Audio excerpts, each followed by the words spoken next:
USA के secretary Besant ने again से कहा है कि $1 बिलियन के ईरान के हमने यूएसडीटी फ्रीज कर दिए हैं, क्रिप्टो फ्रीज कर दिया है। क्रिप्टो का नाम आया है तो मैं आपको बताता हूं कि आपकी क्रिप्टो भी फ्रीज की जा सकती है। कैसे?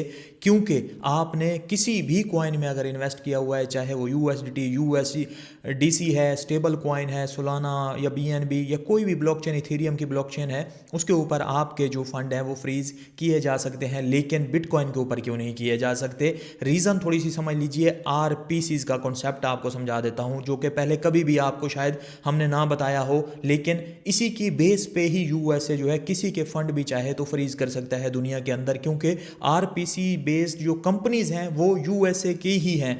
अब आरपीसीज होता क्या है?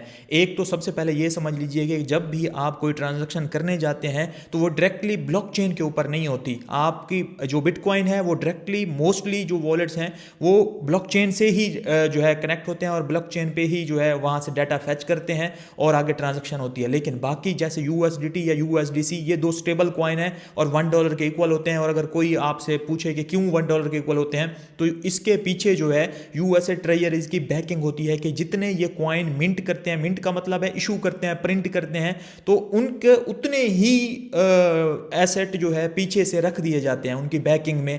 यूएसए ट्रेजरीज या बॉन्ड्स या आप कह सकते हैं डॉलर जो है रख दिए जाते हैं उतने। तो $1 जो है एक यूएसडीटी या यूएसडीसी के इक्वल होता है। ये दोनों कंपनीज जो हैं ये भी यूएसए बेस्ड ही हैं, इनके ऊपर भी यूएसए का कंट्रोल है। अब जब आप यूएसडीटी किसी को ट्रांसफर करने लगते हैं, सबसे पहले वो आरपीसी से कनेक्ट होता है। आपको आरपीसी का कॉन्सेप्ट ऐसे समझिए, हम पहले 2020 में, अब तो हर वॉलेट में जो है बिल्ट इन फीचर आ चुके हैं तो आपको पता नहीं लगता, मोस्टली कॉइन अब पहले ही ऐड होते हैं। लेकिन पहले होता था कि कोई कॉइन जो है ऐड नहीं होता था, हमने न्यू कॉइन जो है अपने वॉलेट में रखना होता था, तो हम कॉइन को इंपोर्ट करते थे। उसमें आप जब भी मेन नेट का या टेस्ट नेट का डाटा लेने जाते थे, उसमें से आपको आरपीसी यूआरएल बिल देखने को मिलता था। तो वही आरपीसी होती हैं, ये भी कंपनीज होती हैं। तो सबसे पहले अगर आपने ब्लॉकचेन से डाटा फैच करना है, किसी भी वॉलेट ने अगर आपने भेज रहे हैं पैसे, तो वो आरपीसी से कॉन्टैक्ट करता है और वहां से जो है वो फिर उसका कनेक्शन बनता है ब्लॉकचेन से। लेकिन आरपीसी जो होती हैं वो आपके आईपी एड्रेस को भी स्टोर कर लेती हैं, जो कि वीपीएन से चेंज जाहिर बात है किया जा सकता है, लेकिन वीपीएन कंपनीज भी बहुत सारी यूएसए की ही हैं।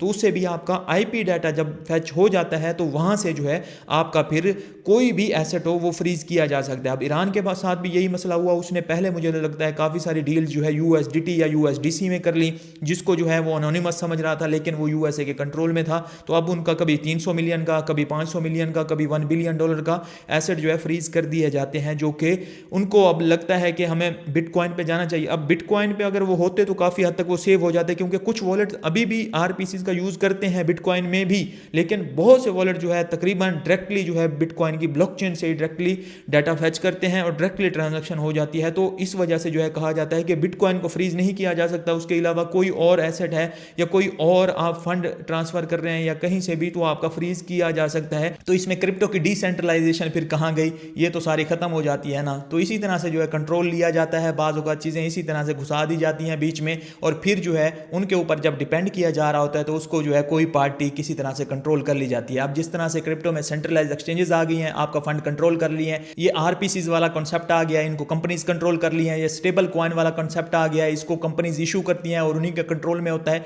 तो ये सारा क्रिप्टो भी एक तरह से कंट्रोल की जा रही है, इसको भी कोशिश तो फुल की जा रही है किया जाए, लेकिन अभी भी काफ़ी ऐसे वेज हैं कि आप बच के निकल सकते हैं। लेकिन अगर यूएसए और उसकी इंटेलिजेंस इदारे वगैरह आपके पीछे लगे हुए हैं तो फिर आप शायद ना बच पाएँ, क्योंकि मोस्टली जो कंपनीज हैं जो कॉइन इशू कर रही हैं या आरपीसीज वाली हैं या ब्लॉकचेन्स वाली हैं, वो यूएसए बेस्ड ही हैं, तो उनको डाटा वो इंटेलिजेंस का प्रोवाइड कर ही देती है। उसके साथ एग्रीमेंट है कि डाटा देना ही पड़ता है, कोई प्राइवेसी कुछ नहीं होती, और वीपीएन लगाएंगे तो वो भी मोस्टली जो है यूएसए बेस्ड ही हैं। तो इस वजह से जो है यूएस का डोमिनेंस है और यूएसए जो है एसेट फ्रीज कर सकता है किसी के भी।